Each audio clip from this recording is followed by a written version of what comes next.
We are at the cusp of a major crossroads in Connecticut.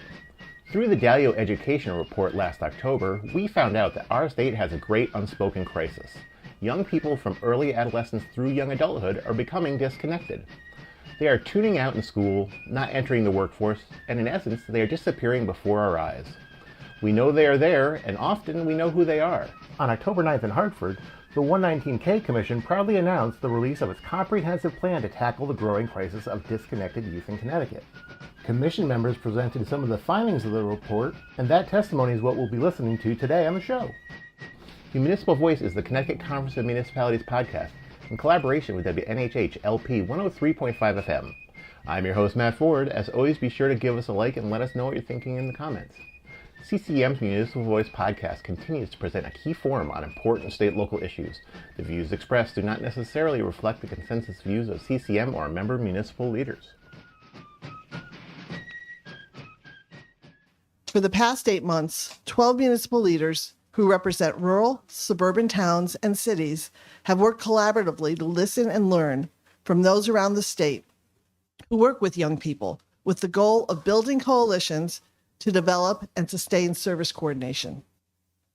We listen to youth, teachers, police officers, social service providers, elected officials, commissioners, parents, and employers to learn what barriers exist that are stopping young people from getting what they need to be successful. As we develop strategies to establish and increase service capacities in schools, nonprofits, and the public institution to cut this crisis in half by getting 60,000 young people back on track over the next 10 years. This report provides a playbook for each municipality to take from it what they can to improve the lives of young people. This plan outlines a path forward to improve the lives of citizens in the state of Connecticut. Our work is nonpartisan. We all equally share the responsibility for building bright futures for those across our Connecticut communities, if we have the courage and give equal opportunities for our young people to achieve their greatest potential. It's my honor to introduce my friend, colleague, Mayor Eleanor Carbone from the City of Torrington, who is a co-chairperson of the 119K Commission. Thank you, Laura. It is really, truly an honor to be here to this point where we can present the findings and strategies that have been developed out of the work that we've undertaken over the past 10 months. As I was listening to our young people speak outside of this room, 2 or 3 comments that really resonated with me. It is critical that we get this right. Out of the mouths of babes, it's critical that we get this right. And that was the approach that we took to listen to the success stories, the failures, where systems can be shored up, where systems need to be revamped, or where collaboration would really change the trajectory of our young people in their lives. The listen and learn sessions did provide a spotlight of 6 areas of concern or gaps that deserve focused attention that will provide a springboard to develop action items that would introduce preventative, recuperative, and early intervention strategies that'll strengthen policy, strengthen systems, and encourage collaboration. When I was first asked to be a part of this commission and to co-chair the commission, the one thing that I wanted to make clear was that I did not want this to result in any finger pointing at one system or one department or one agency. I wanted to make sure that we were all inclusive. I think what you'll find through this report is that we've touched on everything. We heard from the stakeholders.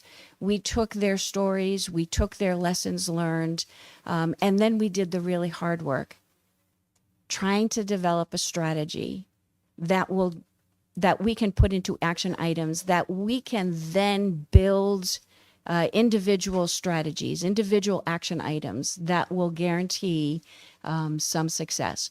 What do we also know as municipal leaders? The best laid plans can sometimes run off the track. We also know that we have to be malleable enough to pivot, put in the efforts, put in the groundwork, evaluate where we're going, and if any changes or adjustments need to be made, be willing to acknowledge that and prepared to do so. So the first thing, as I said, I wanted to say is the goal. What is the goal? You have 119,000 young people that are in various stages of disconnection, moderately disconnected to severely disconnected. If we have a modest goal of reducing that by 50%, over a 10-year period of time, that's substantial. That's significant. Not only does that change the lives of the young people that are 14 to 26 years old right now, 10 years from now, they'll be 24 to 36 years old.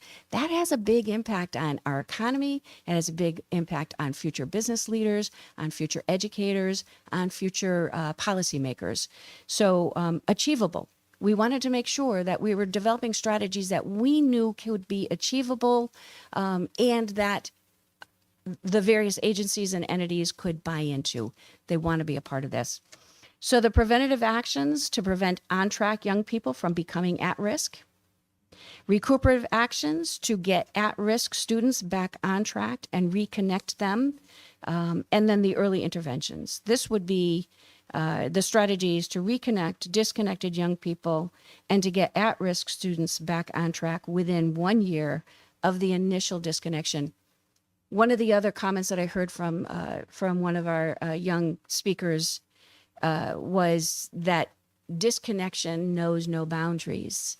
We heard from one young man who experienced incarceration and had to rebuild a life. And we hear from one young person whose family experienced a medical emergency that changed everything for that family. So through all of our listening sessions, we also know disconnection knows no boundaries, no socioeconomic boundaries, no racial boundaries. So all of that had to be considered as we were listening and developing these strategies. What we boiled down to in all of these stories and the lessons we were learning is that there were 6 profound gaps being faced by young people that emerged as items that we could probably really dig into a little bit and focus on those. The first one being a lack of engagement or belonging and empowerment. I think that you probably heard that from our young speakers today. Engagement and belonging in a society where social media has become the norm. They don't know a time where those devices, those phones weren't at their fingertips. In one of our listening sessions, we heard young people say, when asked the question, where do you go for advice? Where do you go? They identified Google as a reliable source of information over a trusted adult. That's concerning for us. Having those connections in the community are critical. The second item that we identified and wanted to focus on were insufficient educational resources and infrastructure. Learning to navigate, you're in your elementary years, you're going first grade, second grade, third grade, fourth grade. But when you get to the high school and there are options before you, could it be a technical school? Is it an alternative education? Are there other magnet schools that are available to you? Understanding what those resources are and how to access those resources is difficult for a young person who doesn't have an adult that's leading them through this. Likewise, making that transition from a high school education to a workforce development program, college, community college, those are opportunities that we know that need to be strengthened. Our third area of focus, insufficient workforce development opportunities, engaging the CBIA, our technical education, our DECD commissioners was really critical, because what do we know when we're hearing as municipal leaders, we're hearing from our businesses in our communities. where's the workforce? Where are the young people? They're not coming. They're not applying for these jobs, these entry-level jobs, which are perfect for somebody who's just getting out of high school, maybe working to get a little money available to be able to pay for their college education. Those connections aren't there. And then once we get our young people in these jobs, helping to develop that skill set and helping them to understand what are the expectations in the workforce environment. So an area that we have identified that is a gap that can be focused on.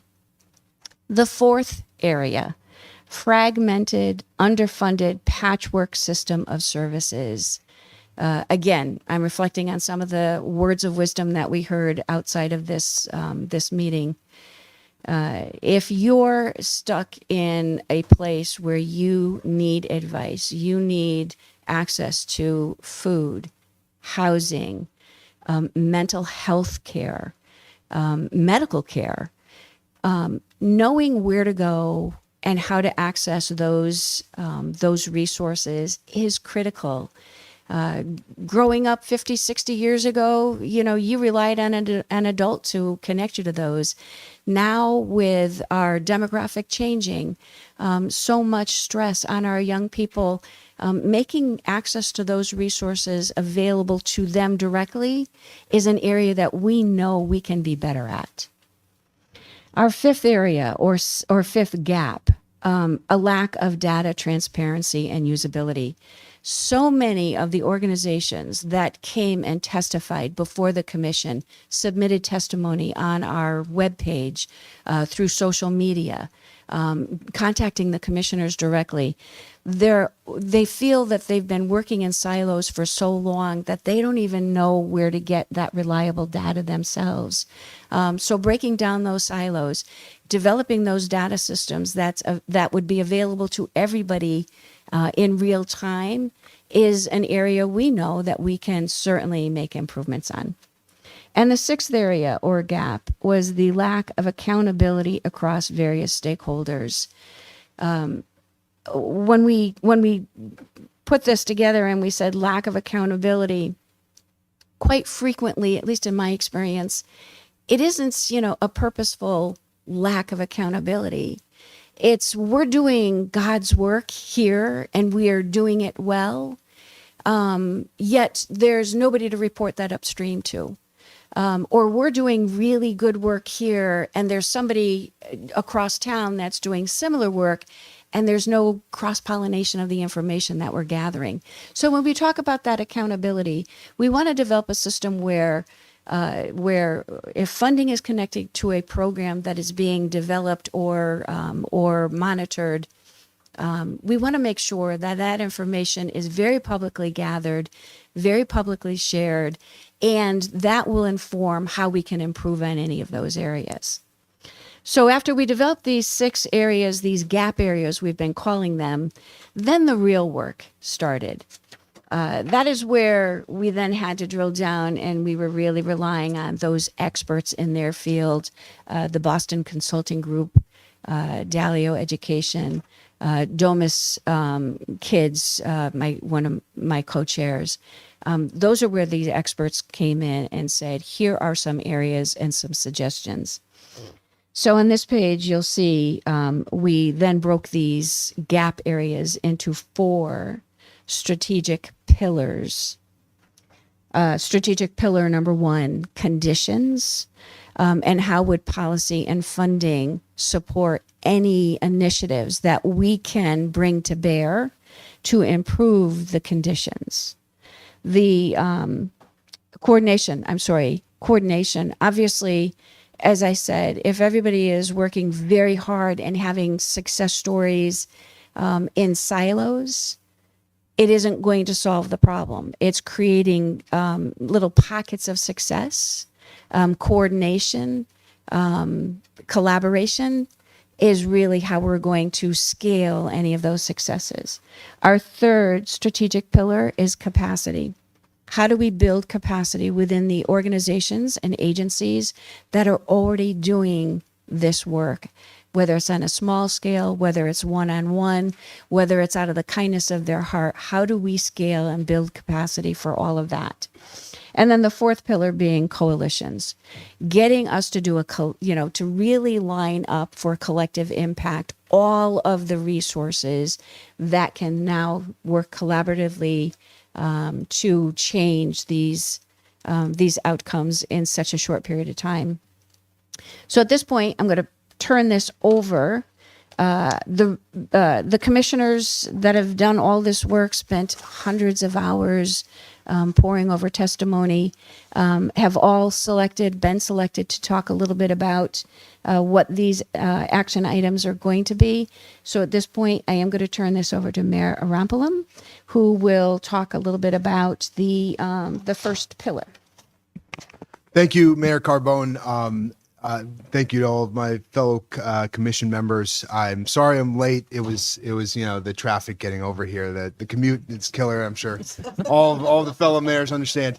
Yeah, I'm talking about coordination today, and look, I think this is really important because this isn't the first attempt to deal with opportunity youth in this city, in our cities, or in our state, and oftentimes where those efforts fall short is on coordination. I am a new mayor, as many of you know, and was part of a group of mayors that did a cohort at Harvard, and they went through these case studies, and one was actually about the city of Hartford in the early 90s, and it was a youth opportunity grant called YO, which is a very 90s name. I thought it was pretty cool. All these mayors from around the country were learning about the city of Hartford. Apparently this had been taught within their business school for decades. And I learned that it was a story about lack of coordination. Hartford was the example that Harvard Business School teaches of lack of collaboration, coordination, and how that impacts youth service. I mean, it's very important to the work we're doing, and some folks like Hector Rivera, who's in this room, were part of helping turn that around. What's clear to me when we bring together folks working in workforce development in my city, when we work to bring together people working in youth engagement in my city, and this is probably true of all of these mayors, we pull together these tables where people say we do the same work and we don't really talk to each other. I've never met the person across the table from me, and it's one thing to pull together the table of people who are running these organizations, and we do with Opportunity Youth in Hartford through the Hartford Opportunity Youth Collaborative, which brings together all of our youth service providers. But when it's the heads of those programs talking to each other, that's collaboration, coordination from a programmatic level.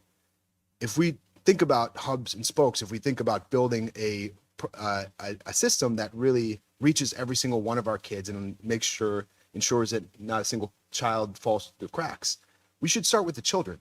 We should start with the young folks. We should start by looking at a strong data backbone for supporting those young people and coordinating services from the standpoint of the young person who is experiencing those services. And without that, we are going to make independent investments in independent programs that look good on a slide deck or a piece of paper, but never really know what impact it has on each and every one of our young people. And so, look, as we look to make a real investment in young folks in this state and understand and acknowledge as a group the importance of that to our success as a state, to our vitality as a state, to our growth as a state, we should put young people forward first in that conversation. And that requires really intense coordination from the standpoint of the young people in our community. And so that's, with that, I'm going to hand it over to Andrew to talk about the conditions. You are listening to the Municipal Voice on WNHH 103.5 FM.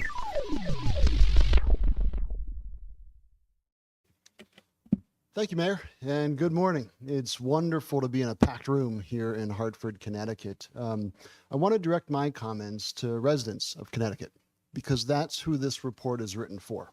They are the intended audience. Because to really realize the vision of young people first, it requires everyone, every resident in this state, in every corner of this state, working together to do something a bit more than we are doing today to help address this crisis, to help ensure that all young folks in this state thrive. Second, I want to speak to the accountability mechanisms that are proposed as part of this strategy. This strategy is strong on different ways to strengthen accountability within our systems. As I spend a few minutes on examples of how this strategy proposes to strengthen accountability, please take my comments in the context of the whole. In other words, this is a bold, honest plan that is comprehensive, that has a whole set of holistic, integrated ways to address this crisis. Accountability is one of many ways that is part of this approach. 4 specific examples, and there are more, but I have 2 minutes, of how this plan helps to strengthen system accountability.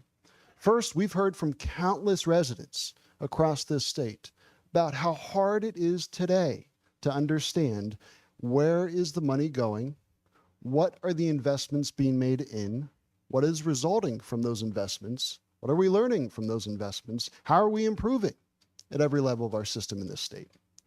One way in which this strategy proposes to strengthen accountability is by bringing transparency to the funds within our systems. Every school board, every municipality, every state agency ought to have a dashboard available, easily accessible for every resident to see where are the investments being made, what results are being achieved from them. Bringing transparency to our resourcing will help to strengthen accountability over those who are within systems. Second, a theme across this strategy is to really reflect on what is working and what is not. If things aren't working as intended, we ought to stop. We ought to consider ways to improve and adjust. 2 examples of several in this strategy. 1, the strategy calls for reimagining the alliance districts. In 2012 is when the alliance districts were created. We wish now to continue maintaining funding for the 36 alliance districts. But my goodness, we've had more than a decade of experience of this alliance district approach. We ought together, as Connecticut, reflect on what has worked and what hasn't, and reimagine what we ought to do moving forward as it relates to the alliance district structure. Relatedly, the Commissioners Network. The Commissioners Network is the way that Connecticut helps to, or at least in theory helps to, lead school turnaround efforts. This program, too, we call for phasing out. We call for phasing out because the results have not been as transformative as we all had hoped. And we need to phase it out because ultimately resources are not limitless. We need to make choices over where resources are invested, and we choose to phase out the alliance districts over time so that we can stand up and meaningfully invest in community school models. There is a strong evidence base for community school models. We believe deeply that community school models, if implemented with fidelity and if prioritized over time, could really be effective in meeting the needs of young people across this state. Third, and relatedly, we also ought to look at our next generation accountability system, the ways in which we hold schools and districts accountable. Here, too, we have learned a lot through practice. Thankfully, there's already a working group beyond this commission that is focused on this accountability system. There's also a working group focused on graduation standards. What are ways in which we can raise standards? What are ways in which we can ensure that our graduation standards are actually meeting the needs of young people, are responsive to their agency, their desires, their passions, their progression toward career? And it's not all about strengthening accountability over public school systems. This, again, is comprehensive. So to give another example, beyond schools, we look at within communities. How are we all working together, to the mayor's point? We look at creating in each community, if it doesn't exist, we look at creating a local hub to lead integrated care models. If it already exists, we encourage continue. And please raise awareness around your work so that others can understand what this looks like. We look at ways to strengthen accountability at a regional level by creating youth success oversight boards. Youth success oversight boards would be a new addition, a necessary addition, because we look at the needs of young people, especially when they move between and across schools and communities. They become in some ways most invisible to our hyperlocal systems. We need stronger community and responsibility over our regional youth success oversight boards. Related to that, and the last point, is it's also about how we work together and how we leverage funds to incentivize coordination and collaboration, not incentivize how we compete with each other. And so we also intend to create essentially a network by which from local communities, starting with the needs of young people and their families, building from there through the regional approach to the state level, a network in which if you wish to work together as a practitioner, you're in the network, you are eligible for funding. If you don't want to work collaboratively and in coordination with others, that's fine. But as envisioned by this plan, you wouldn't be in the network. You wouldn't be eligible for the funding. It's time in Connecticut that we work together. It's time that we all do our piece as residents across this state to lean in a bit more than we are today, to stand up a bit taller than we do today, to do our part to address this crisis. With that, I want to hand to Mayor Elicker and just emphasize that part of this strengthening accountability comes with increasing resourcing for the work that happens. And Mayor Elicker will speak to that. Thanks, Andrew. First of all, I want to start by, obviously the commissioners did a lot of work, but many of the people in this room did a huge amount of work contributing to this report. And whether it is people that are representing organizations, whether it's people that came to testify, whether it's people that participated in the roundtables. And so we're really grateful to you all for the work that you did as well. Mayor Hardy talked about CCM being nonpartisan. I would say this report is bipartisan, and that's something that we should be very proud of, because in today's pretty divisive world, for people on both sides of the aisle to come together with such a strong recommendation for what we need to be doing as a state for our youth is something that I think we should be proud of, and is an example of other ways that we could collaborate in the future. I've been tasked with talking about in a little bit more detail the recommendations in the report regarding funding. And there's, I think, some quite obvious reasons why this is important, in particular school funding. Oftentimes with disconnected youth, school may be the only place where they feel safe. School may be the only place where they're around mentors that deeply care about them.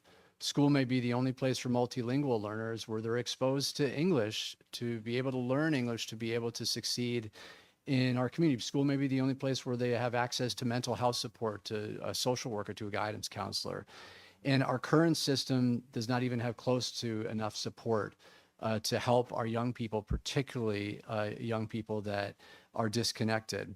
And an important part of the 119K Commission is recommending an increase in funding to our schools. We often talk about the educational cost sharing formula, ECS, and getting that to fully funding, which is close, but the reality is fully funding ECS is not fully funding our schools. And the major part of this report is recommendations on how to transform that ECS funding to really reach those goals. I want to underscore the need, and I'll talk about staffing. Social workers. In New Haven, we have 53 social workers for almost 19,000 students. That's a caseload of 358 students per social worker. And we are not alone. In Bridgeport, they have 47 social workers for almost 19,600 students. That's a caseload of 417 students per social worker. Danbury, 25 social workers for 12,000 students. That's a caseload of 485 students per social worker. Waterbury has a caseload of 512 students per social worker. It is clear that one social worker couldn't possibly even come close to providing the services for that number of students. School counselors. New Haven, we have 46 school counselors for 19,000 students, a caseload of 408 students per counselor. Torrington, 8 school counselors for almost 4,000 students, a caseload of 493 per school counselor. New Britain, 22 school counselors, 9,900 students. That's a caseload of 450 students.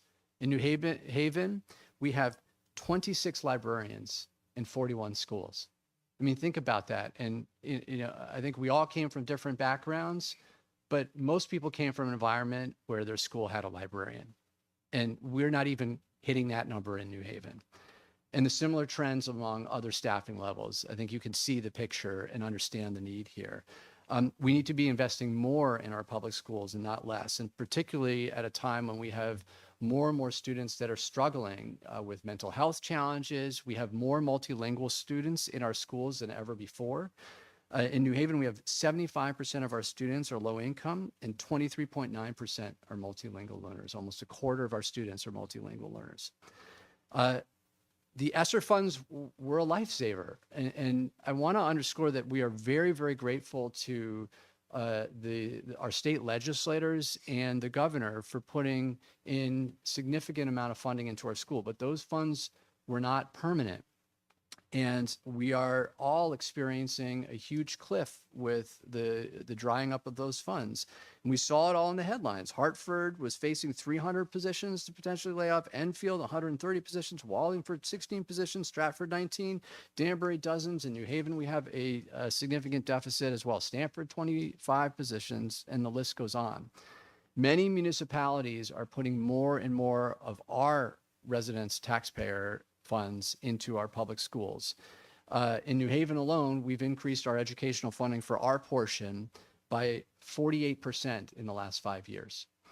The recommendation from the commission is to update the ECS formula to address these needs, to increase the per student foundation number, which hasn't been updated for years, even for inflation, to increase the poverty and multilingual weights, and to add a component for special education so there can be a more shared burden between the state and our municipalities to support our young people with special needs.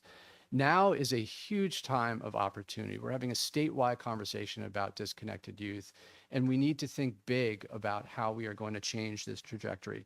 We have a bipartisan support proposal from an organization that represents all 169 municipalities across the state.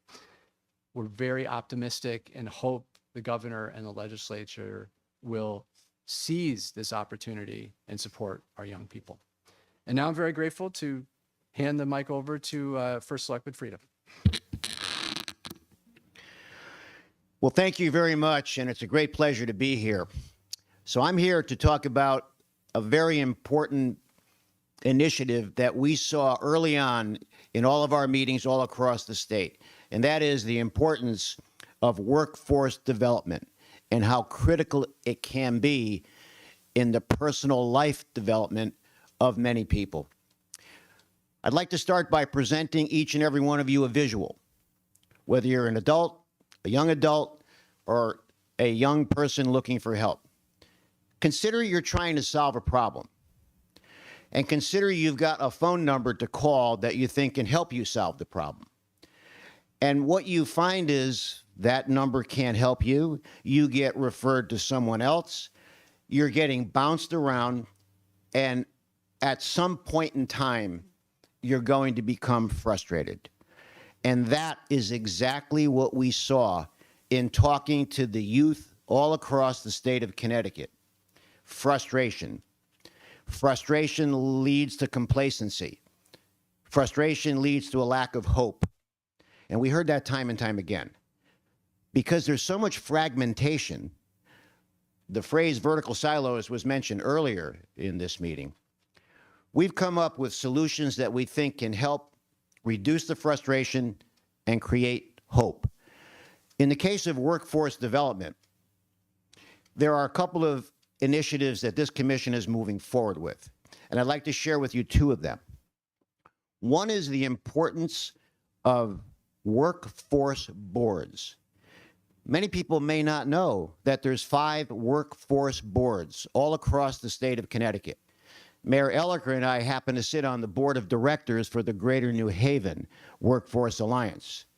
These are wonderful repositories for young people to go to, ages 14 to 22, to help simplify the fragmentation of trying to find a job, eliminate the frustration, and create hope. So one of the programs that the workforce boards have is a youth employment program, starting at a very young age, 14, 15. A lot of people don't know about that. The acronym for it is YEP, Y-E-P. These youth employment opportunities are such that a parent can take a child in for summer employment to at least get started in understanding what it's like to get involved with a career. Statistics have shown that over the course of time, the earlier that we can get our youth employed has a sustainable factor that will last over a lifetime. And that is very important. So the youth employment programs are one part of it. These workforce boards also have great resources to help in transitional careers. If in the event somebody is frustrated in their own career and they see it as a dead end, these workforce boards have resources to identify which sectors perhaps that individual may be best suited for. Which sectors are sectors that are rising sectors in terms of employment opportunities. We learned a lot on this commission. In New London about a month and a half ago, we heard testimony. Chris from CBIA was an outstanding presenter in terms of the number of jobs that are out there and how employers are looking for people to hire. We also heard from Yale New Haven Hospital. I think it was 97,000 jobs are available that people may not know about. And they're not necessarily jobs that require a college education. So the workforce boards are one major part of this. And consider the YEP, the youth employment programs at a young age, and consider the transitional career opportunities that the workforce boards can help with. And secondly, the importance of apprenticeships. I'm going to tell you a quick story I told in New London. There was an individual whose life was shattered. He ended up to be incarcerated. He had no hope. He had no desire. He felt that his life was a debacle. He was able to get an intern position, and I'll name the company because I asked the company to come speak in New London. Veolia Water, a worldwide waste management company. He gets the internship. He then is hired as a regular employee. Several years later, he becomes an executive with Veolia. If it wasn't for that internship, ladies and gentlemen, his life would have remained potentially in a shambles. So the importance of internships we see is very critical. I'm on a personal, implacable mission to find companies that offer internships. And in North Haven, I've got 3 already that are very interested in helping create internships in 3 different sectors. So I'll conclude by saying this. Imagine complexity. Imagine how difficult it is to try to get a solution in certain situations, particularly getting a job. What this commission has done is identify solutions to reduce complexity and create positive outcomes. Thank you very much. You are listening to the Municipal Voice on WNHH 103.5 FM. Good afternoon. My name is Chris Lipke. I'm First Selectman in the town of Canterbury, and I'm going to start by saying it's awfully tough to follow Mike because he brings a lot of passion to this, and he's actually been probably one of my biggest advocates for what I'm going to talk to you about today on this board and commission, and I think I'm going to make sure his voice is heard more often in the future. I represent a rural town, Canterbury, 5,000 residents in eastern Connecticut, Windham County. And if I can leave you with any thought, an idea today from being here, it's that this issue of disconnected youth goes beyond the urban environment. It goes beyond the suburban environment. It impacts the rural environment. In fact, my region, Windham County, is proportionately the most heavily impacted in the state of Connecticut. This is an issue that crosses all borders, all barriers, and hits all of us squarely, regardless of where we live, from Bridgeport to Sterling. It goes across this state, and it impacts every resident, all our young people. We in rural Connecticut face some difficulties which are unique to us. We have small towns. Canterbury's 5,000 residents. We have towns in my region that are 1,200 residents down to 800. We do not have the social services. We do not have the housing authorities. we do not have the robustness of those services to serve the needs of our residents. We rely solely upon the nonprofit sector, which is underfunded and really stressed to the max that it can serve our communities. So for us, building coalitions, getting that support from Hartford, getting these organizations to work together with one goal, to achieve one goal, to help serve our disconnected youth is paramount and going to be key. I mean, Mike, in one of our forums, I had mentioned that we rely solely on these nonprofits. So he's taken upon himself, I think, to be an advocate and a voice for us, and I appreciate that, because we do have these needs. We have these, but we don't have the capacity to satisfy them. So it's going to be very important that we work together, that we build these coalitions, and that the urban areas, they have their needs, but we also understand that the rural communities have theirs as well, and that our needs are unique and cannot be overlooked and must be addressed in this process. I'll finish by saying it's been an honor to serve on this commission, and I'd like to thank everyone who has testified throughout the process. And I think this is one of those issues, as I've said repeatedly, it's very important that we understand that we cannot allow 20% of our 16 to 24-year-olds to fall through the crack. We need to address this. This is about the future of our state. It's about the future of our children. I'm past being a disconnected youth. Yeah, been there, done that. I might be a disconnected senior soon, but for us, we really need to work to give these kids the future that they need, the future that they deserve, and it's an incumbent upon us to have that, to have a society where we serve those needs, and we cannot let this go unaddressed any longer. Thank you. Thank you. So I'm going to run through how this strategy can help prevent an on-track student from becoming at risk. I'm going to tell you about a young lady named Megan. Megan is a 9th grader who just moved to a new district. She has to walk 30 minutes to school to the school bus and has started missing morning classes. She is also learning English as a second language.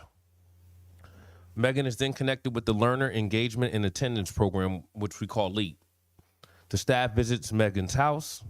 They talk to Megan and her family about safe transportation, other resources that they probably didn't know about. Megan starts a new school. She receives educational performance information and previous educator notes from her old school and identifies areas where Megan needs additional learning support. Megan then enrolls in classes with teachers teaching English to speakers of other languages, which is also called TESOL. She'll actually be with an educator from the TESOL and is assigned to a success coach who checks in on her and helps her apply for extracurricular programs that she is eligible for. Megan is then connected to a recreational hub served by a bus from her school, where she takes art lessons with peers and makes friends outside of school.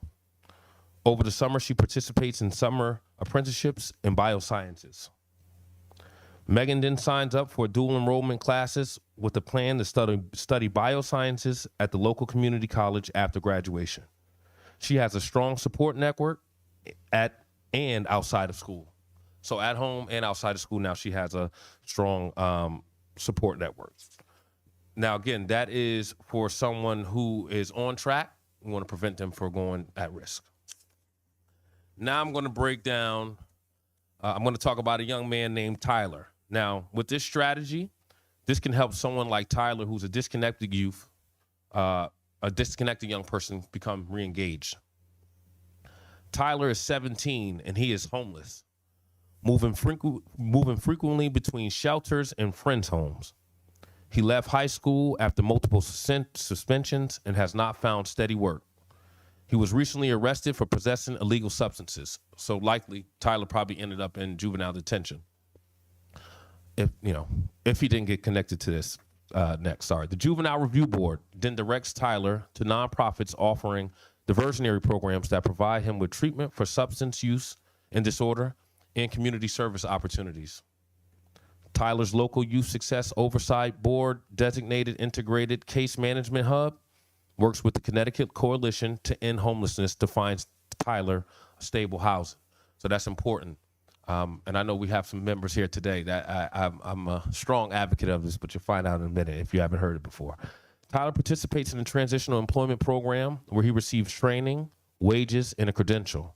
His employer connects him with the GED Works program, and he completes his GED while working part-time. A Youth Success Oversight Board designated hub organization continuously checks in with Tyler on his needs, including his mental health support, his housing options, and his permanent employment. Tyler finds a job with a nonprofit serving opportunity youth that pays his rent and living expenses. He receives mental health support and feels connected to his community. So I'm telling you, I told you about Megan, and I'm telling you about Tyler now. Tyler at 17, with this plan that we have, we're talking about 10 years, right? So we want Tyler at 17 to stay connected. We want him to stay in housing. We want him to have these supports. This is what this plan supports. So when I'm talking about Tyler, and I didn't know who had drew this up, but I'm glad that they did. Tyler is me. At the age of 17, I was also homeless. If you haven't heard this before, I was in a home with a single mother. We didn't have a father. He died very young. My parents had a 30-year age gap.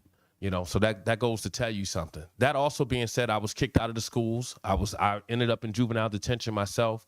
There was a lot of things that I guess I'd just say I fell through the cracks, but I had a consistent support team, whether I was going to juvenile detention, whether I had to find another place, whether I had to get some food, whether I needed someone to talk to. I could tell you 10 years of where Tyler was at 27, I owned a home by then. I had worked about 7 years in retail banking at the time. I still had people to go to. And I don't want to be biased, but yes, I do work for this organization now today. So for over 20 years, they've been connected with me.